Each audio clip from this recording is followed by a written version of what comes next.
महाराष्ट्रातील जनतेच्या आशा, अपेक्षा आणि आकांक्षा समजून घेण्यासाठी सकाळ माध्यम समूहाने अपेक्षा महाराष्ट्राच्या हा एक अभिनव उपक्रम सुरू केला आहे।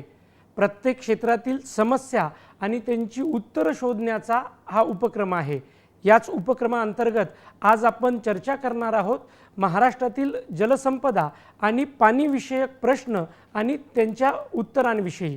आपल्यासोबत आहेत महाराष्ट्राचे जलसंपदा मंत्री आणि कोकणचे सुपुत्र सुनील तटकरेजी। सुनीलजी, आपलं कार्यक्रमामध्ये स्वागत आहे।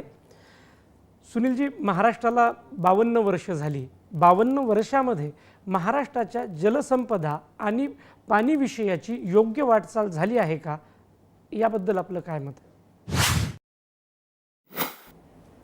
खरं तर गेल्या 52 वर्षाच्या कालखंडामध्ये महाराष्ट्रामध्ये जेवढं काम करणं अपेक्षित होतं तेवढा करण्याचा प्रयत्न पाटबंधारे किंवा आताच्या जलसंपदा विभागाच्या मार्फत निश्चितपणाने झालेला आहे।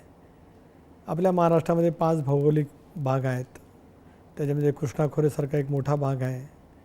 विदर्भामध्ये सुद्धा पर्जन्यमान अतिशय व्यवस्थितरित्या आहे। कोकणामध्ये सुद्धा पावसाचं प्रमाण आपण जर का बघितलं तर खूप आहे आणि त्याच्यामुळेच लवादाच्या वाट्यातून आपल्या राज्याला मिळालेलं पाणी ही अडवण्यासंदर्भामध्ये जी का आपल्याला भूमिका घ्यायची होती, मग ती गोदावरीच्या खोऱ्यामध्ये असेल, पैनगंगेच्या खोऱ्यामध्ये असेल, कृष्णाच्या खोऱ्यामध्ये असेल, हे करण्याच्या संदर्भामध्ये आपण निश्चितपणाने पावलंही उचललेली आहेत। परंतु एकंदरीत ज्या गतीने त्या पूर्णत्वास आपल्याला जायला पाहिजे होतं तेवढ्या गतीने आपल्याला पोचता आलं नाही, ही वस्तुस्थितीसुद्धा खरी आहे। कृष्णेच्या बाबतीमध्ये ज्यावेळेला निर्णय झाला त्यावेळेला लवादानुसार पहिलं किमान पाणी अडवावं असं धोरण त्या कालावधीमध्ये घेतलं गेलं होतं। कृष्णा खोरे महामंडळ स्थापन करत असताना मग लवादानुसार आपल्या राज्याला आलेलं पाणी आपण विशिष्ट कालावधीमध्ये अडवणं हे आपल्यावरती त्याला बंधनकारक होतं। आजही ते पाणी अडवून झाले, पण प्रत्यक्षात शिवारापर्यंत पाणी पोहोचवण्याच्या दृष्टिकोनातून आपल्याला जे काही इतर कामं पूर्ण करायची आहेत ती करण्याचं आता गतिमान पद्धतीने आपण प्रयत्न करतो आहोत। विदर्भामध्ये सुद्धा कामं सुरू आहेत, परंतु या सगळ्याच्यामध्ये जर काही मी प्रामुख्याने अभ्यासण्याचा प्रयत्न केला गेल्या 2-3 वर्षामध्ये, तर यामध्ये वन कायदा, त्याच्यानंतर खाजगी वनक्षेत्र म्हणजे वनसंज्ञा, याच्यामुळे प्रकल्पची जी काही आज पूर्तता होत नाही, कारण याच्यासाठी जी का आपल्याला परवानगी लागते ती केंद्र सरकारची लागते। एकेका प्रकल्पाचे प्रस्ताव जवळपास 3-3, 4-4, 5-5 वर्ष सतत आपण पाठपुरावा करून सुद्धा त्याला काय मान्यता मिळत नाही। हा एक त्याच्यातला एक महत्त्वाचा भाग आहे। म्हणजे आपल्याला सुचवायचे की केंद्र सरकार आणि राज्य सरकारनी एका मंचावर येऊन एक गती आणली पाहिजे या प्रकल्पाच्या मान्यतेमध्ये, त्यामुळे ही प्रकल्प लवकर होतील।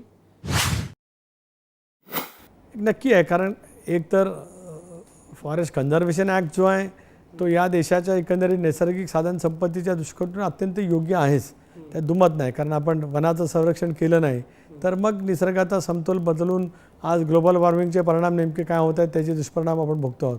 फक्त एवढंच की ही जर काही लवकर निर्णय घेतले गेले तर काही प्रकल्पाच्या बाबतीमध्ये वाटचाल करायला आपल्याला ते एक उपयुक्त ठरू शकतं। त्या दृष्टिकोनातून जरा थोडासा अधिक समन्वय होऊ शकला तर मला असं वाटतं आपल्याला त्याचा फायदा निश्चितपणाने होऊ शकेल। सुनीलजी, त्याचबरोबर एक महत्त्वाची गोष्ट दिसून येते, 1960 ते 2000 पर्यंत महाराष्ट्रामध्ये खूप धरणं झाली, वेगानं झाली, परंतु 2000 नंतर धरणं झाली नाही।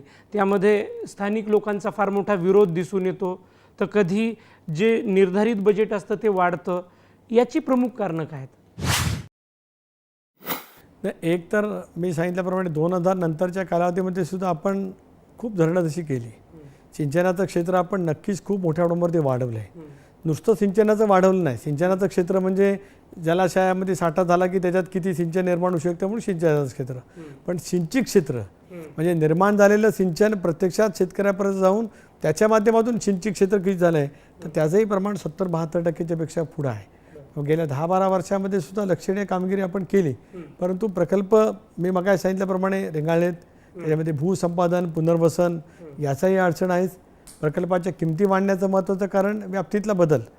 एक तर प्रकल्प रेंगाळले की त्याची किंमत ही नॅचरली वाढत राहत असते।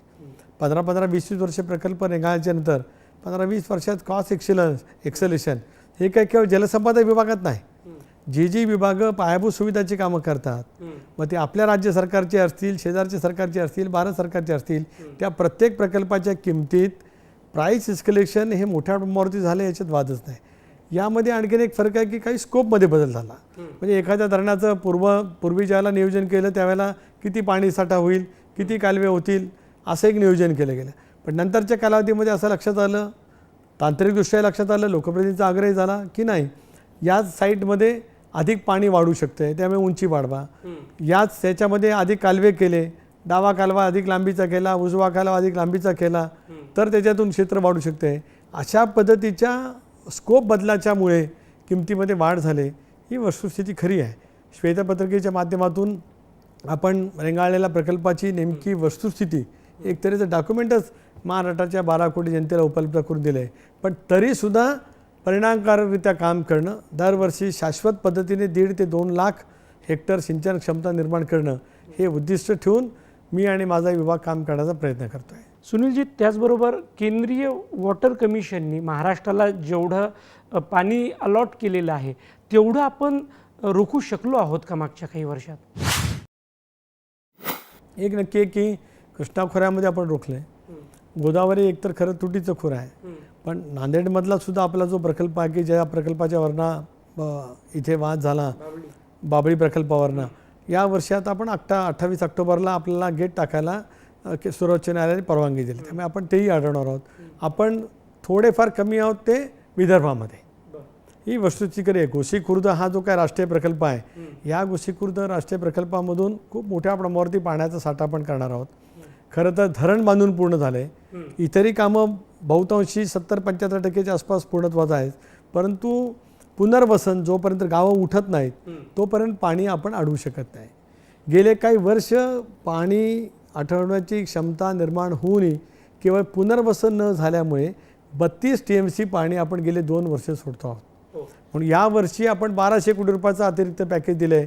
अपेक्षा अशी आहे की यावर्षी आपण किमान 240 लेवलपर्यंत पाणी आपण अडवण्याचा निर्धार केलेला आहे.